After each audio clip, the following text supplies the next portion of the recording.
Welcome to FiceFilm. Today we'll explain the superhero movie Thor: The Dark World 2013. Warning, this video contains spoiler. Enjoy our exciting recap today.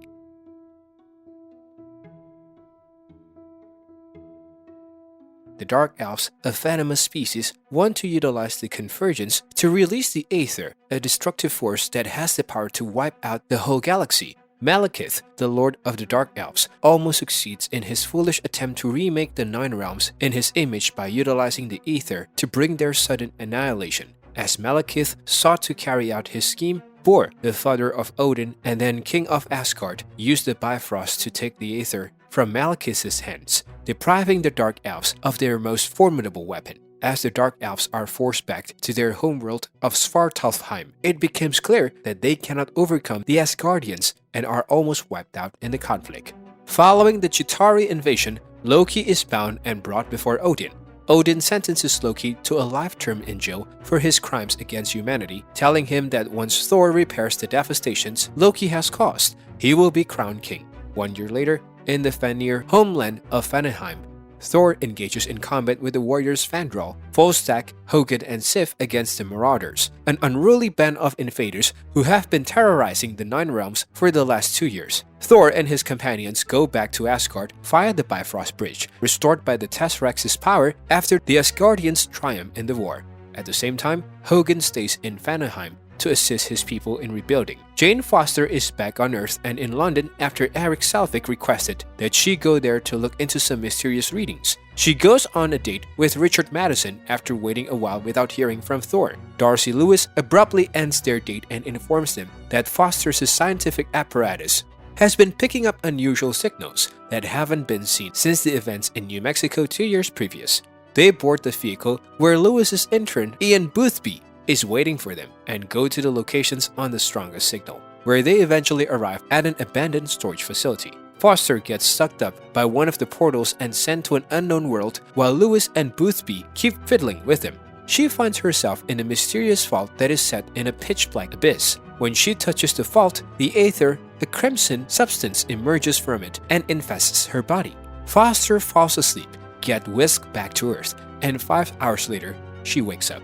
Lewis and Boothby were waiting outside as she entered. Lewis had phoned the police, who were now trying to detain the tree for trespassing on someone else's land. When a police officer attempts to touch Foster, Aether pushes him away. Before that, Thor unexpectedly showed there, wanting to see into Foster's well-being since Heimdall had lost track of her when she vanished. Foster smacks Thor in the face for waiting 2 years to see her even though he was there at the Battle of New York, and she is ecstatic to see him.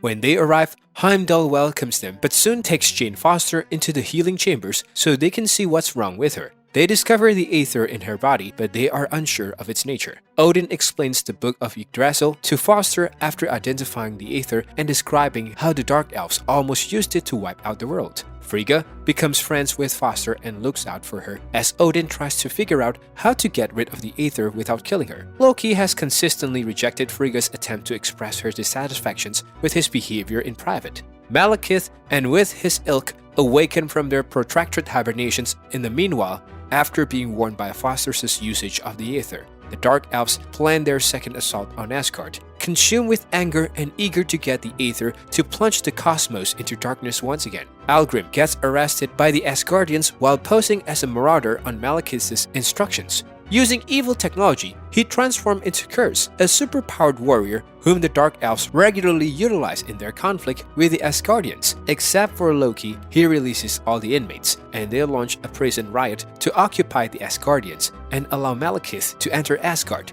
With minimal resistance, there is a fight and the palace is severely damaged and breached. After seeing the distractions, Frigga tricks Malekith into a war by turning Foster into a hologram. When Frigga refuses to reveal the whereabouts of Foster and the Aether, Kursk steps in and fatally wounds her before she can defeat Malekith. Later, a funeral is performed for the deceased Asgardians and Frigga. and a distraught Odin locks Jane Foster up. Blinded by hatred and sorrow, Odin won't let Foster go, and he plans to slay Malekith by all means necessary, despite Thor's knowledge that Malekith would return for Foster. Although doing so would constitute treason, Thor devises a scheme to relocate her. Thor gets Loki released from prison because Loki is aware of covert portals that may take Foster to a different planet and entice Malekith away from Asgard. While Heimdall diverts Odin's attentions from them, Thor, Foster, and Loki escapes Asgard and make their way to a covert portal that teleports them to Svartalfheim with the aid of Sif, Fandral, and Volstagg. On the other hand, Foster is slowly losing life as the Aether infests her body as they flee.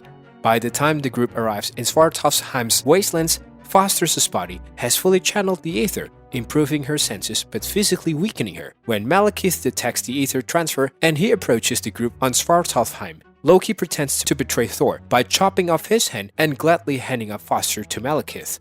Loki informs Malekith that he demands a front-row ticket to see Asgard's abolitions in exchange for the Aether.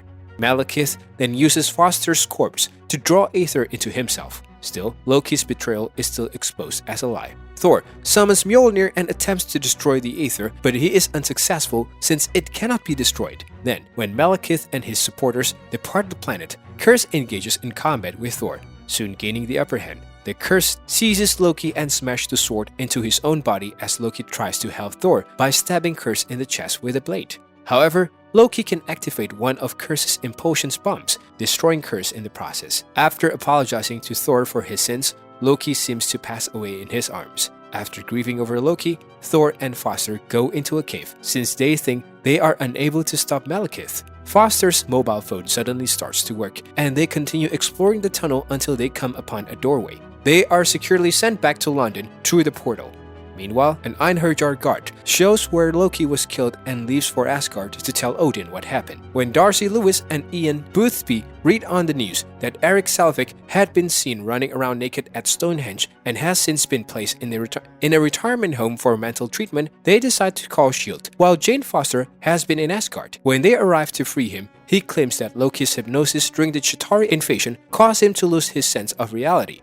Selvig has been searching for the Convergence's effects for several months and has created gadgets that can transfer individuals to many planets. When they reunite with Thor and Foster, Selvig informs them that those who had resided in England during the previous Convergence had constructed certain items in order to make a covert map showing the locations of the Convergence's peak. The place is identified as Greenwich. The following day, they go towards Greenwich, where they discover that many portals have opened above the city, indicating that the Convergence is about to reach its apex. Soon after Malekith shows up there, Thor meets him in combat. The two are equally matched. They go to several planets throughout the battle using various portals around the metropolis.